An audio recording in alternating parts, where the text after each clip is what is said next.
Good day everyone. Today I will present our work on wideband direction of arrival estimation using a single vector hydrophone based on data fusion. This study focuses on improving underwater acoustic source localization by combining frequency domain processing and intelligent fusion techniques to achieve stable and accurate direction estimation, especially in realistic noisy ocean environments. Direction of arrival, or DOA estimation, is essential in underwater acoustics. It enables source localization, tracking, navigation, and environmental monitoring. However, underwater environments are challenging due to noise, multipath propagation, and signal distortion. Traditional approaches rely on sensor arrays, which improve resolution but increase size, cost, deployment complexity, and calibration requirements. A vector hydrophone offers a compact alternative. It measures acoustic pressure and particle velocity components, enabling full 360-degree sensing using co-located channels. A key challenge in wideband signals is that different frequencies behave differently. DOA estimates can fluctuate across frequency bands, especially in low signal-to-noise ratio conditions where ocean noise is often colored rather than white. Therefore, robust wideband methods that fuse information across frequencies are needed. This slide highlights the key challenges. First, colored noise in underwater environments causes unequal signal-to-noise ratios across frequencies. Second, low senior conditions cause unstable frequency-wise DOA estimates. Third, many studies assume white noise, but real ocean noise is colored and affects fusion stability. Fourth, multi-source interference and complex scenarios increase separation difficulty and robustness requirements. The core research question is how to achieve robust wideband DOA estimation for single and multiple sources using a single vector hydrophone in realistic colored noise conditions. The research objectives are as follows. First, reproduce a baseline wideband DOA pipeline using cross-spectral estimation per frequency bin followed by fusion. Second, integrate colored noise models consistent with realistic ocean environments. Third, quantify performance across scenarios using metrics such as RMSE versus senior and performance under dual-source conditions. Finally, provide insights and practical recommendations on how colored noise influences fusion weights and DOA stability. Now let us look at the theoretical foundations. A vector hydrophone measures pressure along with particle velocity components in orthogonal directions.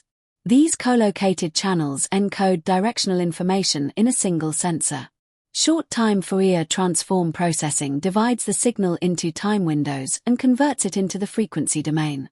Cross-spectral analysis between pressure and velocity channels is then used to estimate DOA for each frequency bin. This frequency domain processing allows wideband signals to be analyzed more effectively. Geometrically, an incoming plane wave produces pressure and velocity components whose relationships reveal the angle of arrival.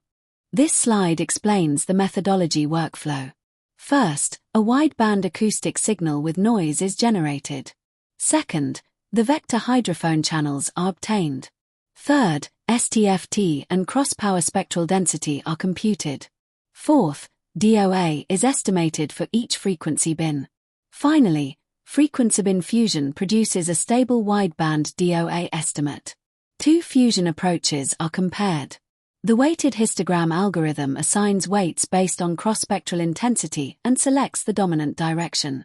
Variance-based data fusion evaluates the reliability of each frequency bin and downweights unstable bins, producing a more reliable estimate. Reliability-aware fusion is especially important under colored noise where some frequencies become noise-dominated. The experimental setup uses MATLAB simulations. Parameters include a sampling rate of 3125 Hz, STFT window lengths with 50% overlap, FFT sizes between 1024 and 2048, and multiple snapshots with Monte Carlo runs for statistical reliability. Simulations include both single-source and dual-source scenarios. Noise models include white Gaussian noise and colored noise, where the noise power spectrum varies with frequency to match realistic underwater conditions. Now we move to results and analysis. Frequency angle behavior shows that DOA estimates fluctuate more at low senior and become smoother at higher senior. Colored noise can bias certain frequency bins because non-flat noise spectra make some bands noise dominant. Fusion techniques help reduce variance by leveraging frequency diversity and weighting reliable bins more strongly. In dual-source scenarios, separability performance is evaluated.